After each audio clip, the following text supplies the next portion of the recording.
हन्ताणं नमो सिद्धाणं नमो आयर्याणं नमो वज्रायाणं नमो लोये सव्यसाहुनं मङ्गलं भगवान् वीरो मङ्गलं गौतमो गणी मङ्गलं कुन्द कुन्दार्द्यो जैन धर्मोऽस्तु मङ्गलं सर्वमङ्गलमाङ्गल्यं सर्वकल्याणकारकं प्रधानं सर्वधर्माणां जैनं जयतु शासनं जैनं जयतु शासनं जैनं जयतु शासनम् नमः श्रीवर्धमानाय निर्धूतकलिलात्मने सालोकानां त्रिलोकानां यद्विद्यादर्पणायते।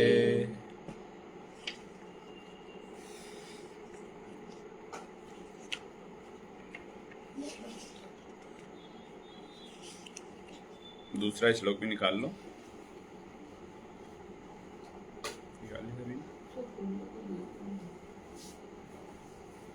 देशयामि समीचीनं धर्मं कर्म निवारणं संसार दुःखतासत्वान् यो धरति उत्तमे सुखे। तीसरा व्रतानि धर्मं धर्मेश्वराविदु यदीय प्रत्यनीकानि भवन्ति भवपद्धति। और अब चलता चलेगा। पिछली क्लास में हमने देखा कि यहाँ पर आचार्य समंत भद्रदेव कहते हैं कि सम्यक दर्शन, सम्यक ज्ञान और सम्यक चारित्र ये धर्म हैं, और ऐसा धर्मेश्वर विदु जो धर्म के जानकार हैं, ईश्वर हैं, भगवान हैं, बीतरागी देव हैं, वो ऐसा कहते हैं। अरिहंत भगवान है ना क्या।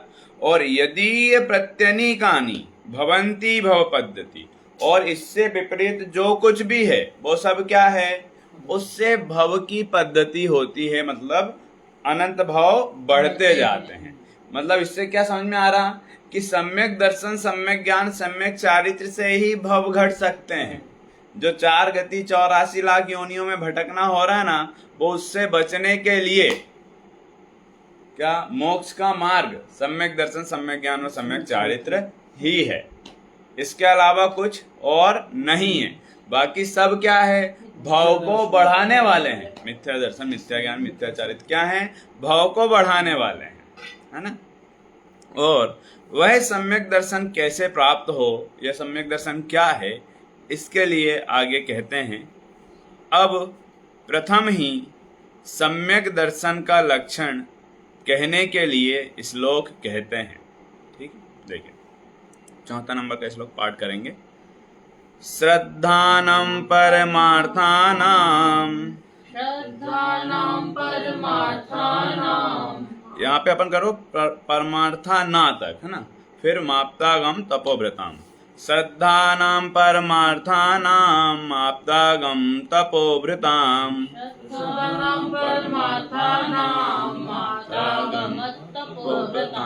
त्रिमूढापौढमष्टांगम सम्यक दर्शनमस्मयम्। देखो अब यहाँ पर श्रद्धानां परमार्थानां आप्तागम तपोव्रताम की श्रद्धान करना है। किनका? परमार्थानाम, जो परमार्थ से कौन है, आप्त हैं, आगम हैं और तपोव्रत हैं। तो आप्त मतलब कौन? देव। आगम मतलब क्या? शास्त्र। और तपोव्रताम मतलब गुरु। देव, शास्त्र, गुरु का सच्चा श्रद्धान होना ही सम्यक दर्शन है। और इसी में बहुत अच्छा विषय और आएगा कि भाई कहीं तो आप कहते हो देवशास्त्र गुरु का सिद्धांत सम्यक दर्शन है, कहीं कहते हैं, अच्छा देखो ये समंतभद्र आचार्य हैं, इन्होंने कहा देवशास्त्र गुरु का सिद्धांत सम्यक दर्शन। फिर उमा स्वामी आचार्य कहते हैं कि सात तत्वों का सिद्धांत सम्यक दर्शन। फिर कहीं आता है कि आपा पर सिद्धांत सम्यक दर्शन, फिर आत्म श्रद्धांत सम्यक दर्शन। तो सम्यक दर्शन है क्या? नहीं नहीं नहीं नहीं, हाँ, वैसे तो अनेकांत बात है ही, लेकिन अनेकांत इसे नहीं कहेंगे। अनेकांत तो वो है अनेक धर्म होते हुए भी वो सब एक में ही है, लेकिन उसको कहने की पद्धति अलग है। सम्यक दर्शन का अर्थ अलग अलग नहीं नहीं, ये तो सिर्फ परिभाषा है, ये तो सिर्फ अलग अलग प्रकार के नाम होते हैं ना। जैसे एक ही व्यक्ति है लेकिन अलग अलग प्रकार के नाम है, तो नाम अलग हो जाने से व्यक्ति अलग हो गया ऐसा नहीं। तो इसी प्रकार ये परिभाषा बिल्कुल भी अलग हो गई ऐसा नहीं, बिल्कुल ज्यों की त्यों है। मैं अभी आपको वही घटित करूंगा कि चार जो परिभाषा कहें उनमें से कोई एक भी कहे तो चारों आ जाती है, सबका एक है। मतलब देखो अभी और अपन जब आगे पढ़ रहे हैं यहाँ कोई प्रश्न करता है, ये प्रश्न आप लोग जो कर रहे हो ना कि कहीं सात तत्व को कहते हैं, कभी देवशास्त्र गुरु को कहते हैं, तो यहाँ पर आएगा ऑलरेडी। तो इससे पहले जो यहाँ पर कहा गया है वो अपन समझ लेते हैं। अर्थ, जो सत्यार्थ, आप्त, आगम और तपोभृत। आप्त मतलब होते हैं अरिहंत, आगम मतलब जिनवाणी शास्त्र, और तपोभृत मतलब गुरु हैं, उनका श्रद्धान से सम्यक दर्शन होता है। मतलब इसका मतलब क्या समझ में आ रहा है अंकल जी? कि आज तक देव शास्त्र गुरु का भी श्रद्धान नहीं हुआ, और हम क्या कहते हैं? हम जैन हैं? अपने आप को कितने उससे कहलवाते हैं कि देखो भाई मैं जैन, मैं मंदिर आता, पूजन करता, पाठ करता, सब कुछ करता, लेकिन आज तक सच्चे देवशास्त्र गुरु का तक श्रद्धान नहीं है। और हम किस भ्रम में जी रहे हैं कि मुझसे बड़ा तो जैनी कोई हो ही नहीं सकता। पैसे दान भी दे रहा हूँ, ये भी कर रहा हूँ, मंदिर की, चलो ठीक है दान दे रहा हूँ वो तो एक अलग मैटर, मंदिर की सेवा कर रहा हूँ। बताओ मैं इतने बजे आ जाता हूँ, 6 बजे, और 9 बजे तक 10 बजे तक पूरी सेवा करता हूँ, 3-4 घंटे सब सेवा करता हूँ, ये करता हूँ वो करता हूँ। मुझसे बड़ा जैनी क्या होगा? कभी किसी पुजारी को चिल्लाया नहीं, उनने किया तो ठीक, नहीं किया तो मैं खुद ही कर देता हूँ। लो सच्चे देवशास्त्र गुरु का श्रद्धांत हमको जब तक लगता है जब तक विपरीत परिस्थिति नहीं हो, जरा से इतना आई कहीं भी ढोकने चले जाते। अच्छा, इतना सब देखकर लोग बाग कहने भी लगते हैं कि भाई कितने अच्छे हैं, हाँ। कितने महान हैं। 4 घंटे मंदिर में हैं, इतना धन दौलत होने के बावजूद भी कभी पुजारी का भी काम कर देते हैं। यदि अर्घ इधर रखा हो तो हाथ से उठाकर इधर कर देते हैं। ज्ञान भी बहुत है, ज्ञान भी बहुत है, स्वाध्याय भी करते हैं लोग। हाँ। यहाँ तक नहीं, स्वाध्याय भी करते हैं, फिर भी पता है देव शास्त्र गुरु का श्रद्धा नहीं है। तो सच्चे देव को नहीं जाना ना कि देव होते क्या? वो जो पूजा पाठ कर रहा है सच्चे देव ये सिर्फ एक क्रिया है। यदि सच्चा नहीं माने, देखो मैं आपको मतलब वो क्या थोड़ा सा अच्छा बोलकर और गलत मार्ग पर नहीं लगा सकता, या गलत मतलब बोल नहीं सकता। जो सही है वो यही है कि आज तक देवशास्त्र गुरु का श्रद्धान नहीं हुआ। इतना कर रहा है ना 4 घंटे तक, मात्र एक क्रिया है। क्यों? करना ही नहीं चाहिए, मंदिर जाना ही नहीं चाहिए। ये बात नहीं। देखो हम आज मुंबई तक नहीं जा सकते तो कभी नहीं जा सकते ऐसा नहीं, अभी कभी नहीं जा पा रहे हैं मुंबई तो कभी नहीं जा सकते ऐसा नहीं। उसके लिए प्रयास किया जा सकता है ना, प्रॉपर रिजर्वेशन कराएंगे। ट्रेन चुक गई तो क्या हुआ, आज की चुकी तो क्या हुआ, कभी और दूसरी ट्रेन ही नहीं मिलेगी ऐसा तो नहीं है, लेकिन प्रयास तो करना ही पड़ेगा ना ऐसा। तो इसके लिए क्या कि मोक्ष मार्ग पर तो चलना ही पड़ेगा, उसका प्रयास तो करना ही पड़ेगा। लेकिन जितने भी प्रयास है, जब तक सत्य मार्ग पर प्रयास नहीं करोगे तब तक सत्य मार्ग तक पहुंचेंगे कैसे, या उस पर चलकर मोक्ष तक पहुंचेंगे कैसे? इसलिए सबसे पहले मोक्ष महल की प्रथम सीढ़ी क्या है? सम्यक दर्शन या बिन ज्ञान चरित्र। इसके बिना जितना भी ज्ञान और चरित्र है सब झूठा है, सब अधूरा है, सब सत्य नहीं है, सम्यक नहीं है। अब चाहे आप कह लो कि मिथ्या है तो इसमें कोई बहुत मतलब गलत बात है ही नहीं, कि हाँ मिथ्यात्व ही है। क्यों? क्योंकि सम्यक नहीं है, इसका मतलब मिथ्यात्व है। तो अब करना क्या चाहिए कि प्रयास निरंतर करना चाहिए। ये नहीं करेगा तो फिर क्या करेगा? फिर तो और ज्यादा पापों में लगेगा ना। देखो, उपदेश जो है जिनवाणी में आगे बढ़ने का है। उपदेश ये नहीं है कि भाई ये कर रहे हैं तो इससे नहीं हुआ तो आप छोड़ दो। नहीं, क्या उपदेश तो यही दिया जाए। क्यों?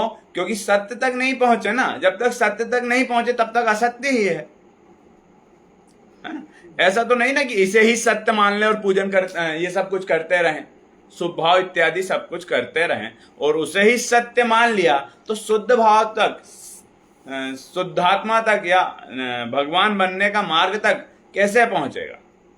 क्यों? क्योंकि इसी को यदि सब कुछ मान लिया तो। इसलिए ये सब कुछ धर्म नहीं है।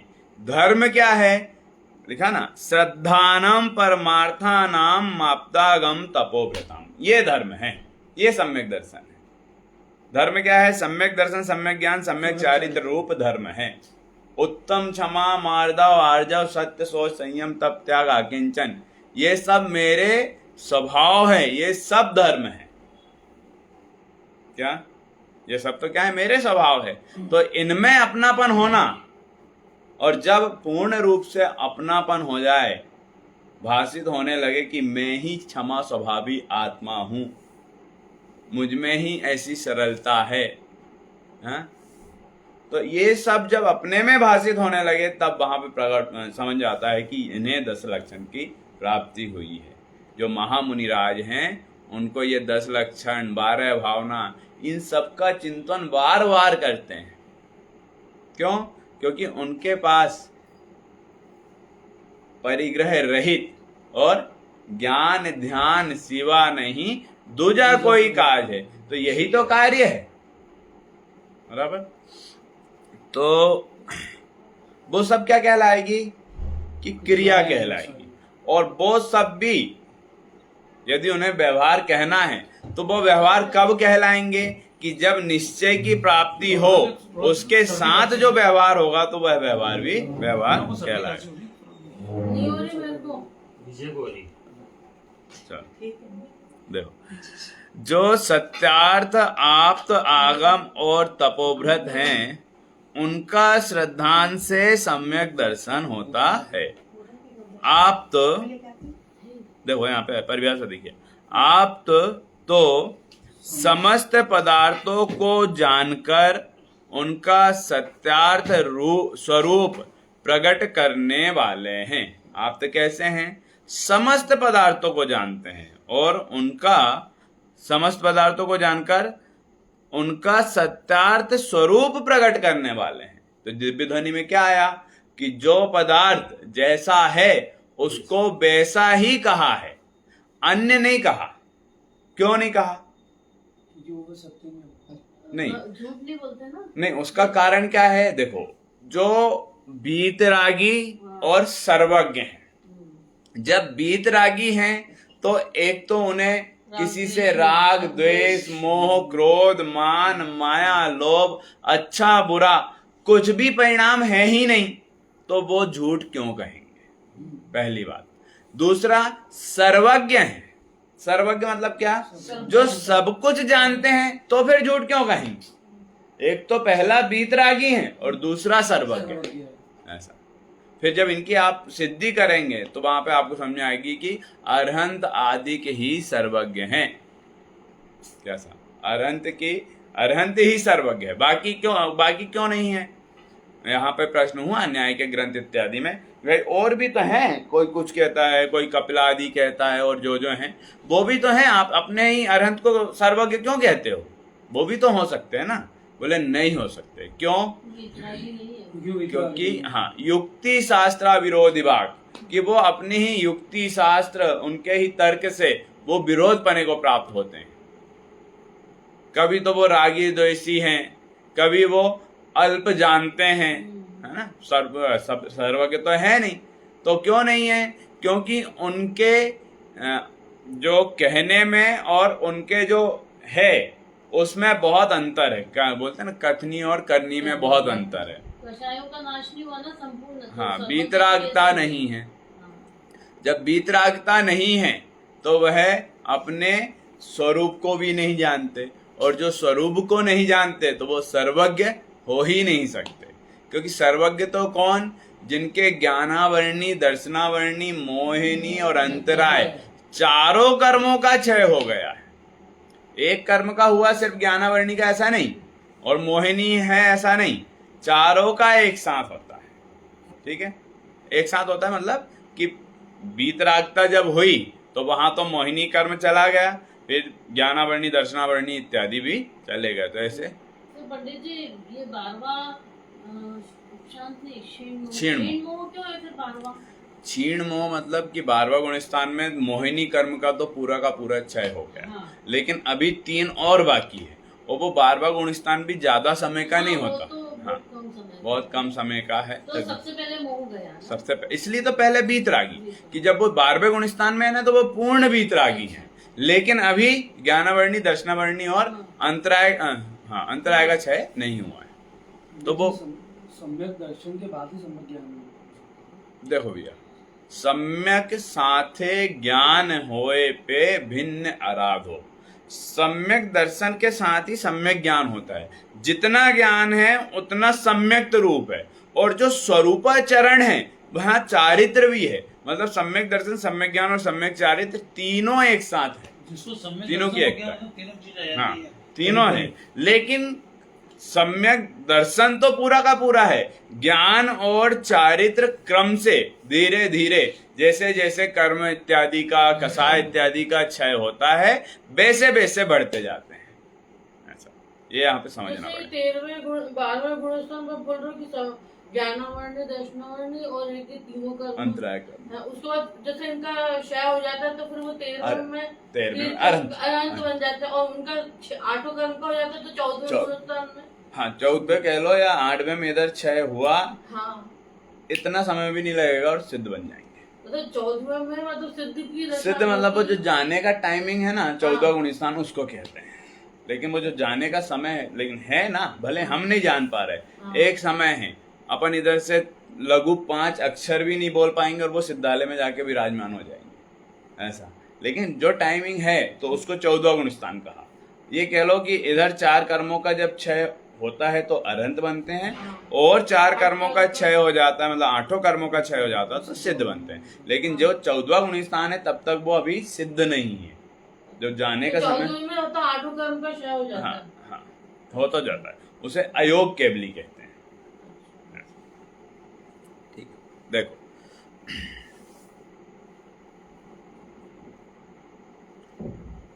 हाँ, आप्त आगम आप्त के द्वारा रचित रचना रूप शास्त्र है। ठीक है, आप्त का तो समझ में आ गया कि जो समस्त पदार्थों को एक साथ एक समय में जानते हैं। और आगम क्या है कि आगम आप्त के द्वारा, अरिहंत के द्वारा रचना रूप शास्त्र है। लेकिन रचना तो किन्ने की? बोलो, लिपिबद्ध तो किन्ने किया? गंधर के बाद मुनिराजों ने। वो भी कब? कि जब दर्शन आचार्य इत्यादि हुए हैं, उन्होंने जब उपदेश दिया, भूतबली और पुष्पदंत आचार्य ने सटखंडा लिपि थी ना, वो जगह देख के आया हूँ। जहाँ वो अंकलेश्वर ना?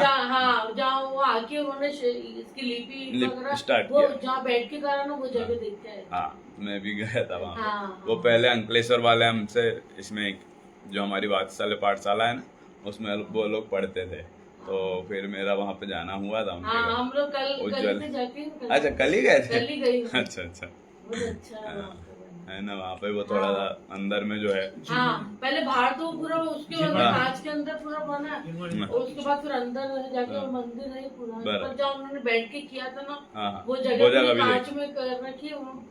तो मैं वहाँ भी मुझे सटखंड सटखंड नागम ग्रंथ, हाँ, वहाँ पे भूत बलि और पुष्पदंत आचार्य ने। तो कहने का तात्पर्य क्या कि लिपिबद्ध तो वहां से हुई, लेकिन जिनवाणी कब से है? जिनवाणी आगम अनादि काल से है, और कब तक रहेगी?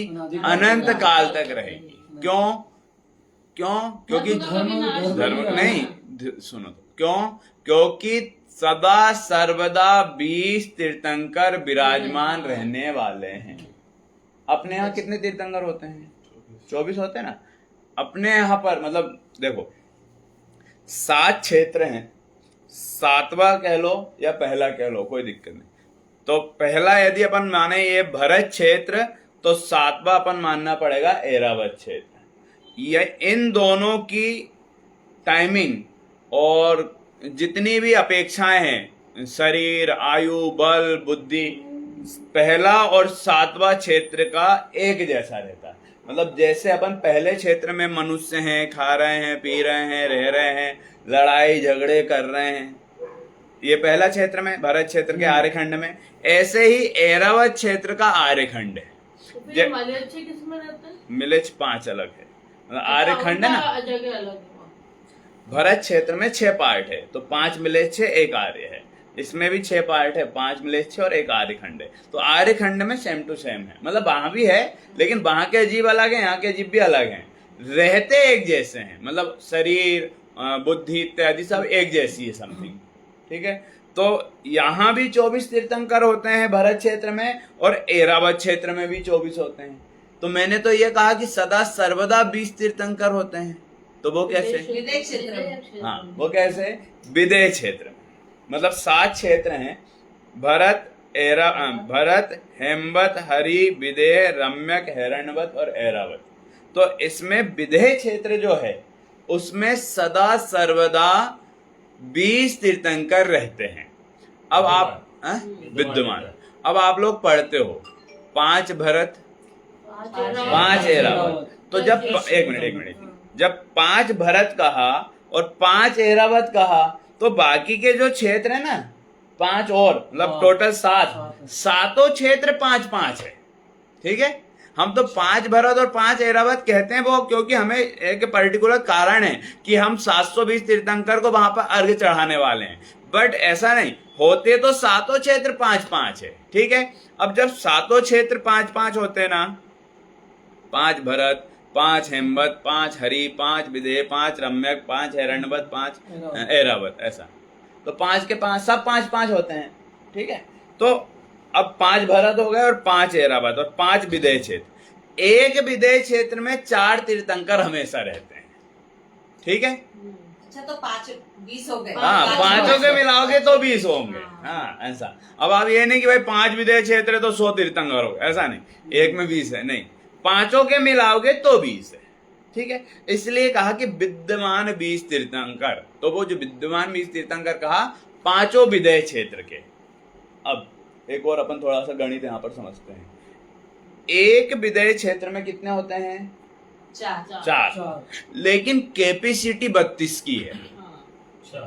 यस, यदि इन फ्यूचर होना चाहे तो 32 भी हो सकते हैं, ज्यादा से ज्यादा। और ऐसा एक टाइम आया था कि जब 32 भी थे, एक में 32, 5 में 32 थे। और अपने यहाँ पर एक भरत क्षेत्र में 1 थे, एक ऐरावत क्षेत्र में 1 थे। तो भरत क्षेत्र कितने? 5। तो 5 भरत क्षेत्र में 1 थे, ठीक है। 5 ऐरावत क्षेत्र में 1 थे। तो 5 भरत में और 5 ऐरावत में, ठीक है। विदेह क्षेत्र में 1 में 32 होने की कैपेसिटी है। तो नहीं, सब में, मतलब विदेह क्षेत्र में तो हमेशा ही रहने वाले हैं, ठीक है। तो क्या बोल रहा था मैंने? एक विदेह क्षेत्र में जो 32 हुए ना, वो कभी भी हो सकते हैं, उनमें अवसर्पणी उत्सर्पणी कुछ नहीं होता। वहां पे काल की वो नहीं है, चेंजिंग ही नहीं है वहां, समय हमेशा चौथा काल है। ये अपने यहाँ पे चेंजिंग है। तो एक विदेह क्षेत्र में 32, तो 5 विदेह क्षेत्र में कितने हो जाएंगे? 160। तो 160 विदेह क्षेत्र के, 5 भरत के, 5 ऐरावत के, टोटल कितने हो गए? 170 तीर्थंकर अभी तक। हाँ, अजितनाथ भगवान। मतलब एक टाइम पर जब अजितनाथ भगवान अपने यहाँ पे दूसरे तीर्थंकर थे, उनका समोसरण इत्यादि लगा हुआ था, उसी टाइम पर 5 भरत, 5 ऐरावत और 5 विदेह क्षेत्र में टोटल एट अ टाइम 170 तीर्थंकर थे। उसके बाद कम हो गए, कम होते होते अभी 20 तो हैं ही, 20 तो हमेशा ही रहेंगे। उसके बाद से 20 चल रहे हैं। हाँ, मैं ये नहीं कह सकता, उसके बाद से कम ज्यादा भी होंगे, लेकिन 20 तो हमेशा रहने वाले हैं। ये तो कम ज्यादा नहीं होने वाला, मतलब 20 से 19 हो जाए ऐसा नहीं, 20 से 25 हो जाए, 30 हो जाए, 35 हो जाए, 45 हो जाए, ये हो सकता है, लेकिन 20 तो हमेशा रहेंगे। 170 तीर्थंकर का मंदिर है जिसे 170 ग्रेटर बाबा श्री का है ना, उसके सामने अभी 3-4 साल पहले ही पंच कल्याण हुआ। कहाँ पे? 170 तीर्थंकर किधर साइड? नहीं इधर। लीड्स के सामने। लीड्स अच्छा, कॉलोनी ना, उसके सामने गली अच्छा में। अच्छा मूर्ति भी 170 दिन हाँ डबल स्टोरी मंदिर है। अच्छा 170 वैसे तीर्थंकर है, जी। तो वो तो परमानेंट सिद्ध भगवान है। अरिहंत थे, अरिहंत थे जब 170 जब थे, अजितनाथ भगवान जब थे तब वो अरिहंत थे, लेकिन उसके बाद वो सब तो सिद्ध हो गए, तो कम से कम अभी 20 तो रहेंगे ही रहेंगे, मतलब 150 तो हो गए सिद्ध। अच्छा 150 उसमें से सिद्ध। जी नहीं, 150 में वो से तो अजितनाथ भगवान के समय के तो बदल गए ना विदेश क्षेत्र के भी। नहीं तो 20 तो रहे ना। नहीं, तो वो तो दूसरे आ गए ना, वो तो सिद्ध होते अब जाते वो हैं उस वापस। समय देखना पड़ेगा नहीं, कि- अपने यहाँ तो अभी जो सीमंदर भगवान है वो तो मल्लीनाथ या मुनि सूरतनाथ भगवान के हाँ समय। हाँ बराबर। तो तो अजितनाथ भगवान के समय जो सीमंदर सब- थे वो तो हाँ सिद्ध हो वो तो गए। सिद्ध हो गए, तो उनके वो नाम नहीं बदलते ना, 20 के तो ना, नहीं वो रहते, ज्यों के त्यों सीमंदर, रहे। युगमंदर, बाहु वो जो बराबर, तो ऐसे वो जो 20 हैं वो तो 170 तो वो चलेगा, लेकिन फिर जो 20 आ गए तो वो 20 तो रहेंगे ही रहेंगे, लेकिन जो 150 का अपन ने देखा कि भाई 5 भरत में, 5 ऐरावत में और 5 विदेश क्षेत्र में और भी रहेंगे, तो वो कम ज्यादा हो सकते हैं। वो अरिहंत से सिद्ध वो हर एक अरहंत से सिद्ध ही होने वाले हैं, मतलब ये फिक्स है ना। जो हाँ, वो मुनिराज हैं वो अरहंत बनेंगे, जो अरहंत है वो ही सिद्ध बनेंगे, वो सिद्ध ही बनेंगे, मतलब ऐसा तो वो सब सिद्ध हो चुके हैं। तो आया समझे। अब देखो तीर्थंकर की अपन जो गणना करते हैं या जो समझते हैं वो कितने प्रकार से हो गया। एक तो 20 तीर्थंकर, दूसरे 24 तीर्थंकर, तीसरे 170 तीर्थंकर और चौथे 720 720 कैसे? नंदीश्वर भी। नहीं नहीं नहीं। 720 जना 5 भरत, सेवा, 5 पाँच ऐरावत, भरत, 10 क्षेत्र हाँ। संबंधी, 30 24 के। आप लोगों को नहीं आया ना 720 कैसे? वो पूजा में पाँच ऐसे भरत, हाँ, पाँच नहीं, भरत नहीं, सिद्ध। हाँ। चलो मैं बता रहा, देखो देखो सुनो एक सुनो। बार बताया था 5 भरत अभी समझ में आया, अब भी आएगा, 1 मिनट में आ जाएगा। 5 भरत समझ में आया ना, 5 ऐरावत समझ में आया ना। अब सुनना, यहाँ 24 ही नहीं होती, मतलब विदेश क्षेत्र में 24 ही नहीं होती, वहां तो भाई या तो 20 तो रहेंगे और ज्यादा से ज्यादा होना तो 160 हो जाएंगे। यहाँ का अलग है, क्यों? हमेशा चतुर्थ काल है, कब कितने होंगे ये अपने पास गणना नहीं है, लेकिन 20 तो रहेंगे ये पक्का है। जिनवाणी में जो आया कि भाई 20 तो रहेंगे नहीं। अब यहाँ का फिक्स है कि चतुर्थ काल जब आएगा तब मतलब एक भरत क्षेत्र में 24 होंगे, ठीक है। चतुर्थ काल जब आएगा, अभी कौन सा काल है? पंचम काल। चतुर्थ काल जब आएगा तो एक चतुर्थ काल में 24 होंगे एक क्षेत्र में, तो 5 भरत क्षेत्र है तो 24 कितने हो जाएंगे? 120। सेम टू सेम यहाँ पर बताया था मैंने ऐरावत क्षेत्र में, हाँ सेम टू सेम ऐरावत क्षेत्र में बताया था। एक ऐरावत क्षेत्र में जब चतुर्थ काल है, जब अपने यहाँ चतुर्थ काल है तो वहां भी चतुर्थ काल होगा, अपने यहाँ पंचम काल है तो वहां भी पंचम काल होगा। तो वहां पे जब चतुर्थ काल आएगा तो एक ऐरावत क्षेत्र में 24, तो 5 ऐरावत क्षेत्र में 120, तो 120 और 120 मिलाए तो 240 वर्तमान के, 240 भूतकाल के, 240 भविष्य काल के, टोटल कितने हो गए? 720। और इन सब के नाम यदि आपको देखना है तो अपने को है नहीं, हाँ तो कहाँ है? हाँ वही तो मैं बोल रहा था, यदि इन सब के नाम आपको देखना है तो आप सब चलो कहाँ? 2.5 दिन। एक एक तीर्थंकर आपको अलग अलग दिखेंगे कि भूतकाल में जो 24 तीर्थंकर हुए जम्बू द्वीप के हुए, वो जम्बू द्वीप के भरत क्षेत्र के 24 तीर्थंकर अलग। फिर क्यों नहीं आए? अभी आएगा नहीं, आएगा नहीं, आया ना 5 भरत क्षेत्र आए। अब याद रखो ना उसको। नहीं सब आएगा समझ में, कब? कि जब हम उसको बार बार पढ़ेंगे, याद रखेंगे तब।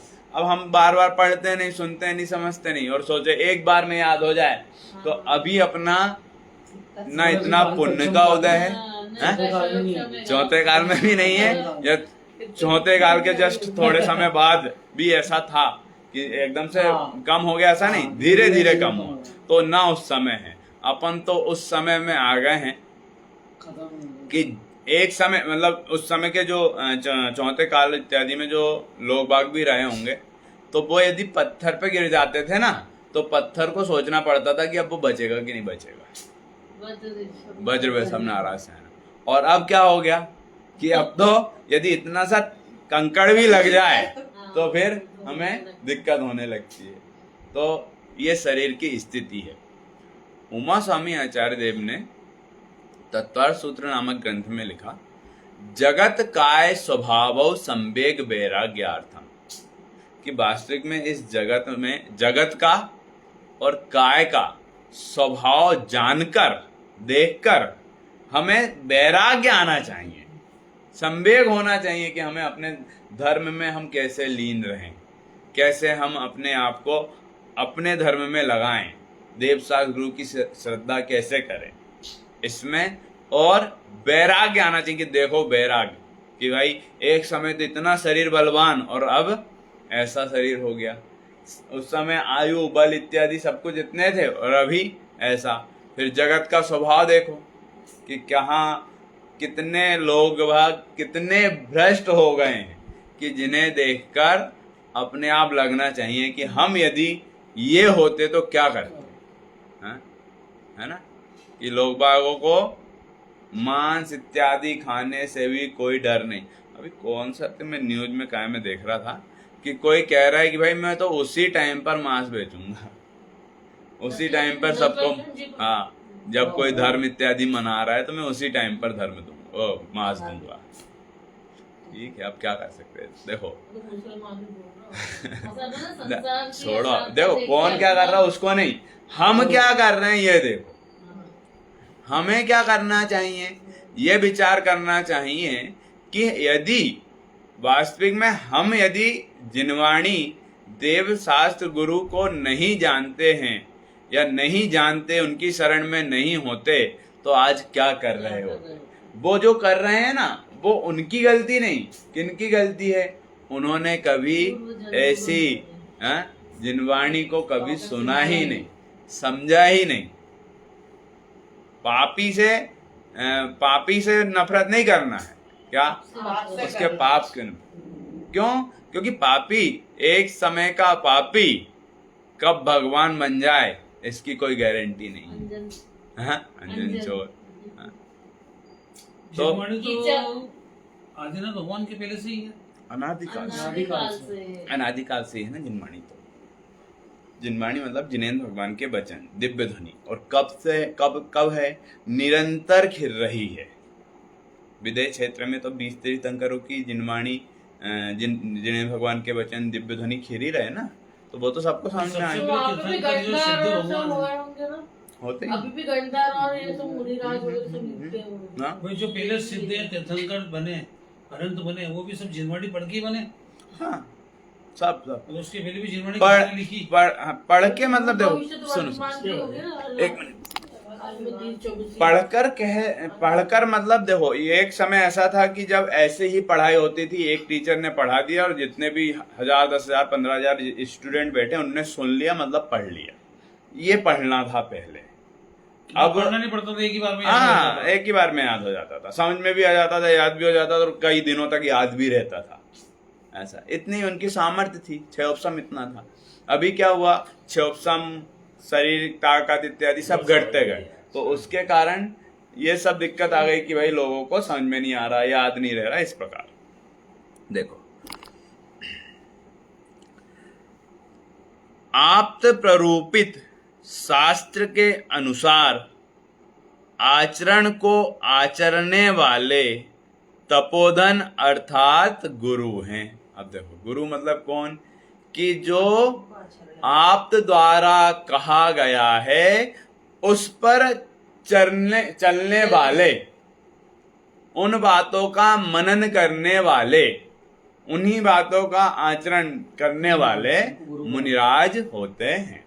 वास्तविक में जो मुनिराज है ना, वो कैसे हैं, चलते फिरते सिद्धों से गुरु, सिद्धों से बातें करते हैं, कि वो चलते फिरते सिद्ध के समान हैं। सिद्ध भगवान कैसे हैं कि सिद्धालय में विराजमान है, तो उनके भी क्या नहीं है, मोह राग द्वेष इत्यादि नहीं है ना। और यहाँ पर जो मुनिराज हैं वो भी कैसे हैं, वीतरागी हैं। वास्तविक में तो मुनिराज कौन है कि जो वीतरागी हैं वो ही मुनिराज है, बराबर। द्रव्यलिंग और भावलिंग। भावलिंग मतलब क्या कि जो वीतरागता सहित है, सम्यक दर्शन, सम्यक ज्ञान, सम्यक चारित्र सहित है, 28 मूल गुण का पालन करते हैं। अब मूल गुण का किस प्रकार से पालन करते हैं उनके बारे में यदि आपको समझना है तो अपन और भी जब यहाँ पर चर्चा आएगी तो उन सबको भी समझेंगे। लेकिन इतना तो यहाँ पर समझें कि जो मुनिराज होते हैं वो राग द्वेष से रहित होते हैं, और जहाँ भी राग इत्यादि की चर्चा चर्या होती है तो उससे बचने का निरंतर प्रयास करते हैं। कैसे कि 700 मुनिराज में अकंपनाचार्य आदि मुनिराज जो कि निमित्त ज्ञानी भी हैं, वो जानते हैं कि ऐसा होने वाला है, वो आंसर भी दे सकते थे। अरे वो आंसर क्या, उनके शिष्य श्रुत सागर जी ने ही आंसर दे दिए, श्रुत सागर मुनिराज ने, तो भी वो जीत नहीं पाए बलि आदि। तो जब शिष्य ने आंसर दे दिया तो वो जीत नहीं पाए, तो जो गुरु आंसर देते तो वो क्या जीत पाते, क्या वो आंसर नहीं दे सकते थे, क्या वो उनको उपदेश नहीं दे सकते थे? लेकिन नहीं, क्यों? क्योंकि वो हित मित प्रिय भाषी होते हैं, वो जैसे बने वैसे राग द्वेष और मोह से दूर रहते हैं।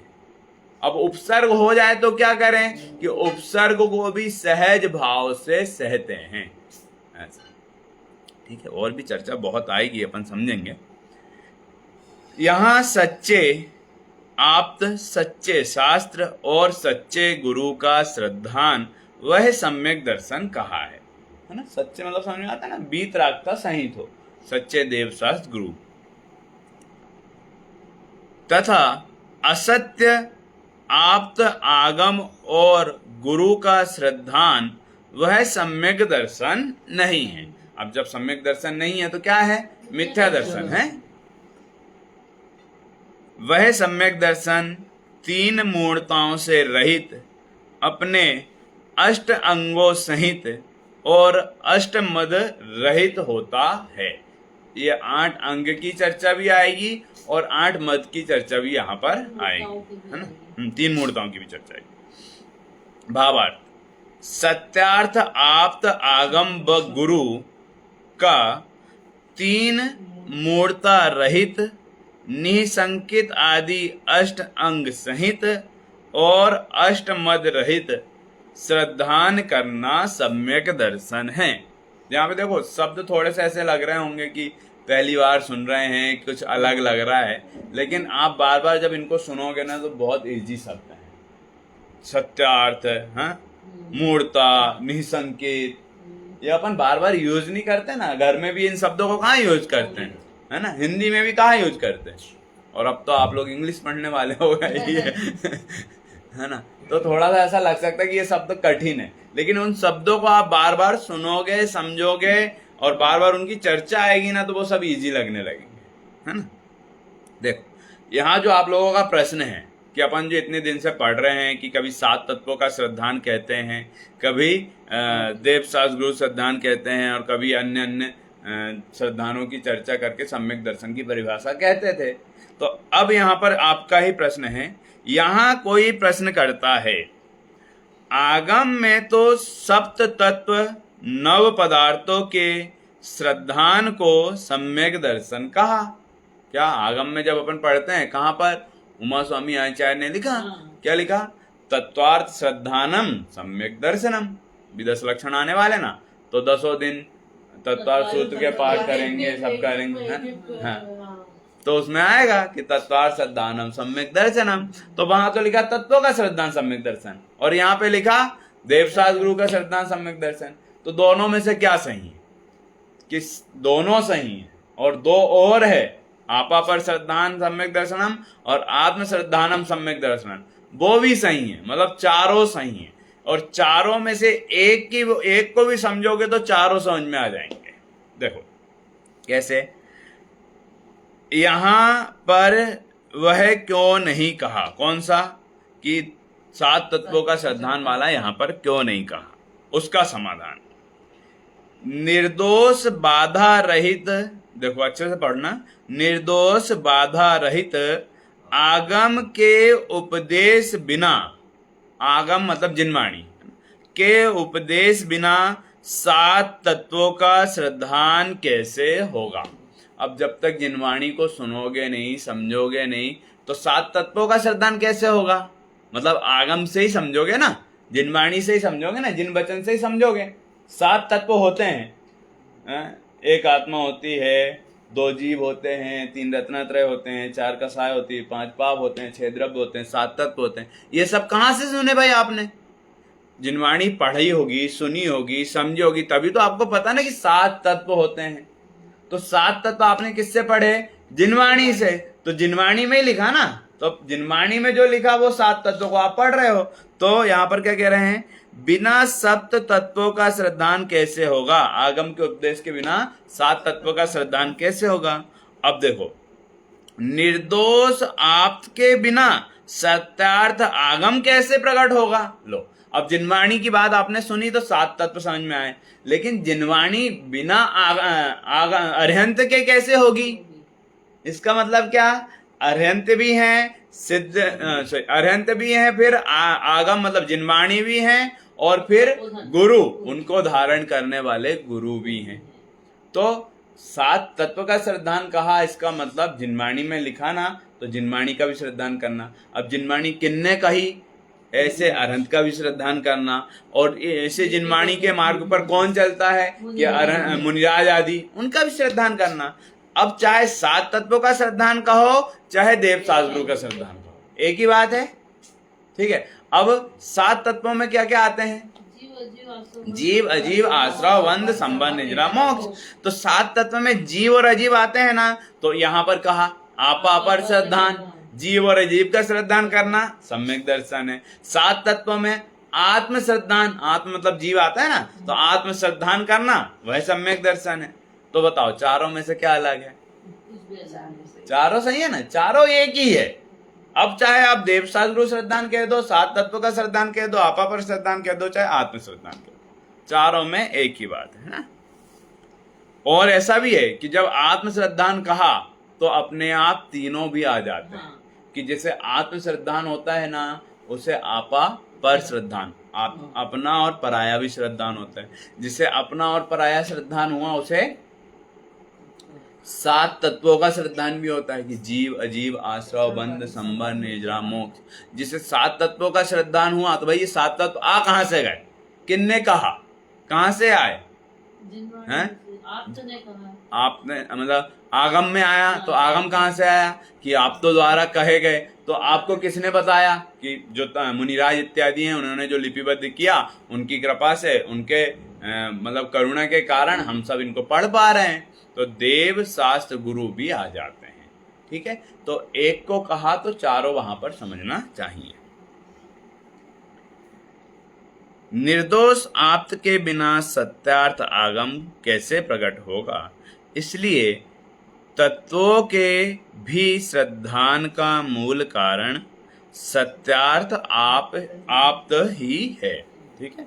जो 7 तत्वों का मूल कारण जो है, तो वो कहाँ से आए हैं, अर्हंतों द्वारा प्रतिपादित है। अर्हंत भगवान ने ही या उनके द्वारा ही दिव्य ध्वनि में जो बात, जो दिव्य ध्वनि खिरी, उसमें जो मुनिराज गणधरों ने सुना, मुनिराजों ने सुनकर समझकर लिपिबद्ध किया, उसके कारण आज अपन इन सब बातों को पढ़ रहे हैं।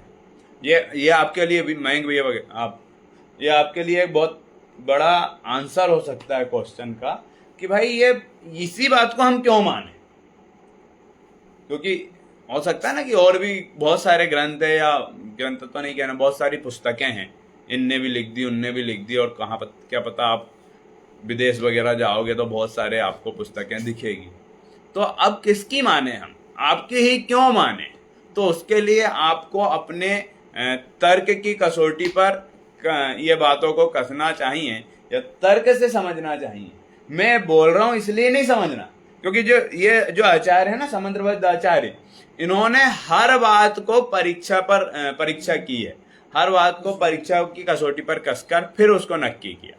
तो उसी बात को हमें समझना चाहिए कि हम किसी ने कह दिया और मान ले ऐसा नहीं, लेकिन उसका जब हम तर्क, अनुमान इन सब से सिद्ध करें तब हमें उसका श्रद्धान करना चाहिए, है ना।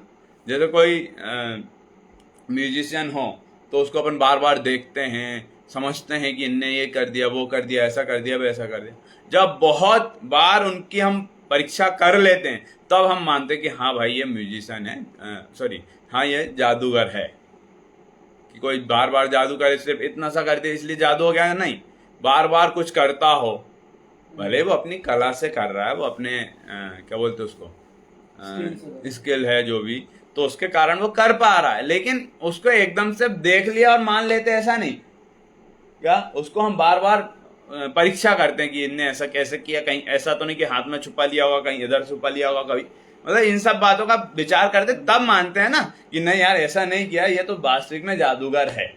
ठीक है, इसी प्रकार हमें हर बातों को जो यहाँ पर कही जा रही है ना, उन बातों को युक्ति से, आगम से, तर्क से, अनुमान से सिद्ध करना चाहिए। यही तो न्याय के ग्रंथ में है कि जो न्याय का ग्रंथ है ना, न्याय के ग्रंथ मतलब जैन धर्म में जो न्याय संबंधी ग्रंथ आचार्यों ने लिखे हैं, परीक्षा मुख, न्याय दीपिका, प्रमेय रत्नमाला, प्रमेय कमल मार्तंड इत्यादि, इन सब ग्रंथों में इन सब बातों की सिद्धि की गई है कि जो प्रश्न अपने होते हैं ना कि भाई ऐसा है तो ऐसा क्यों, आप जीव कह रहे हो, अजीब को ऐसा क्यों कर दिया, अजीब को अलग क्यों मानना, ये अरहंत हैं, ये सिद्ध हैं तो यही अरहंत हैं, यही सिद्ध है, ऐसा क्यों। पढ़ते हैं ग्रंथ को पढ़ना तो। देखो कठिन तो है, लेकिन जब उसमें यदि हम अपने जैसे कोई भी कोर्स की अपन बुक्स वगैरह पढ़ते हैं तो एकदम से समझ में नहीं आती, लेकिन बार बार अभ्यास करने से आ जाती है। इसी प्रकार ये सब ग्रंथ तो बहुत इजी है। आप लोग सोचो, आपके 10th सीए आपने करा तो आपको वो कठिन था, करने के बाद सीए कठिन था। जैसे मैं यही बोल रहा था, आपके 10th में कितने % बने? 62। आपके 70 और मेरे पता कितने थे? 46 चार ज्यादा थे, 46। तो अब सोचो जब 46 वाला पढ़ सकता है, जब 46 वाला पढ़ सकता है तो आप तो 78 वाले हो, तो आपको तो क्यों नहीं समझ में आपको आएगा। श्रद्धान होना बस हाँ। मेन चीज ये है। जानने की इच्छा होना, और सबसे बड़ी बात कि ये सब बातें इसलिए नहीं समझना, इसलिए नहीं पढ़ना कि भैया यहाँ पे पंडित जी आए हैं इसलिए पढ़ना जरूरी है। हालांकि आप लोग ऐसा नहीं करते हो, आप लोग पढ़ने के लिए ही पढ़ते हो, लेकिन बार बार इसका हमें विश्वास होना चाहिए। क्यों?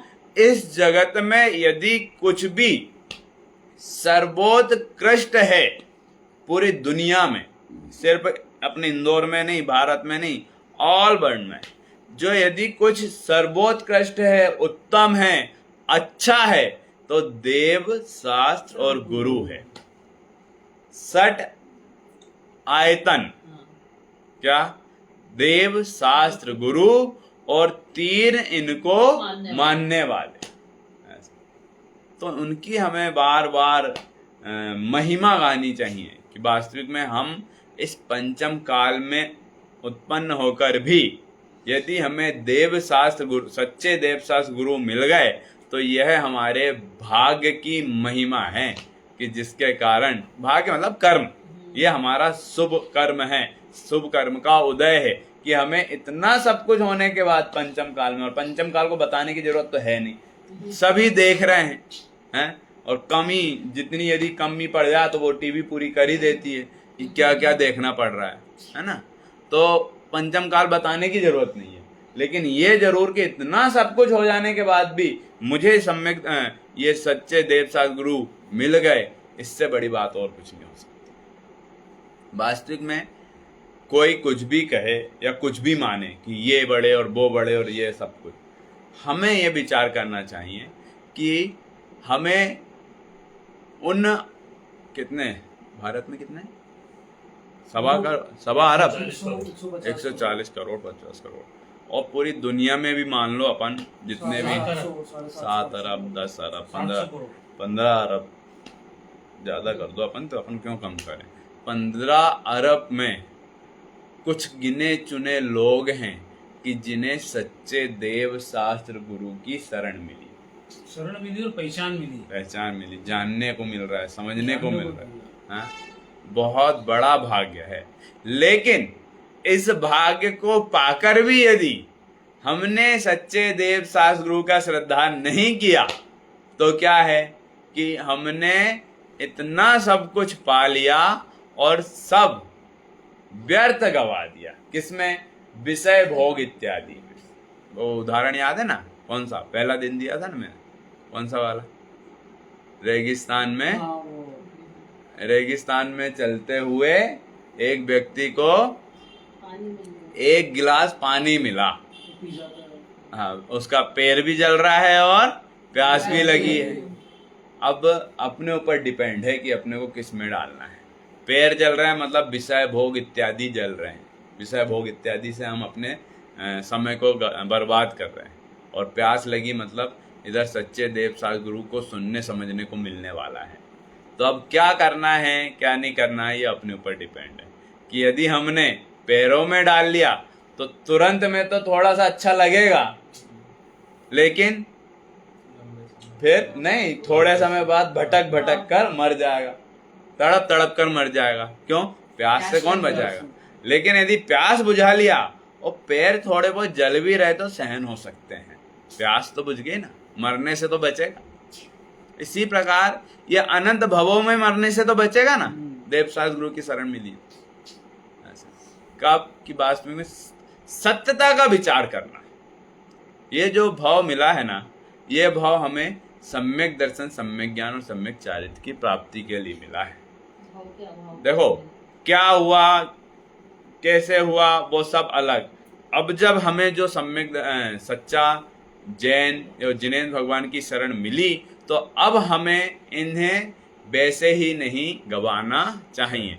क्योंकि देखो कर्णानुयोग की अपेक्षा भी देखें तो मनुष्य भाव सिर्फ 48 है, 48 में से 24 वैसे ही चले जाते हैं। अब जो 24 बचे उनमें से 8 8 8 डिवाइड कर दो, 8 पुरुष 8 महिला 8 नपुंसक। नपुंसक भाव इत्यादि कुछ काम के है नहीं। महिला इत्यादि हुए, स्त्री पर्याय इत्यादि को धारण किया तो उसमें भी क्या होगा कि मुनिराज इत्यादि पद तो धारण कर ही नहीं सकते, तो मोक्ष तो नहीं हो सकता। और यदि अब मतलब उस समय सम्यक दर्शन प्राप्त इत्यादि तो हो सकते हैं ना। अब यदि पुरुष भाव पाकर, मनुष्य भाव पाकर भी हमने यदि अपने आप का श्रद्धा नहीं किया तो फिर क्या होगा कि फिर काल अनंत अरे दुख का घन छाएगा। अनंत काल तक दुख दुख दुख ही सहन करना पड़ेगा। इसलिए वो बहुत मुश्किल से मतलब अपना नंबर आया है, भटकते भटकते भटकते। देखो जो जीविका है वो तो चलानी ही है, वो अपने अनुसार ठीक है, जो जीविका के अनुसार जितना कार्य करना पड़ रहा है वो करें, लेकिन उसके बाद जो समय बचे तो उसे जरूर अपने आत्महित हेतु लगाना चाहिए। आत्महित हेतु पंथ लाग, क्या? आत्मज्ञान के लिए। क्यों? आत्मज्ञान मतलब ये मेरी बात चल रही है, ये किसी और के लिए नहीं, और ये इससे जो भी लाभ होना है वो मुझे ही होना है, किसी और को नहीं। और इससे नहीं, आज तक जो भी कर्मों का उदय आ रहा है, जो भी आपको जो भी मिला है वो किसी और के कारण मिला ऐसा नहीं, अपने ही कर्मोदय जन्य अवस्थाएं हैं। 10 मिनट ज्यादा हो गया। तो अभी अपन ने यहाँ पर ये चौथा श्लोक देखा, आगे अपन 5वां श्लोक लेंगे। जिनवाणी स्थिति।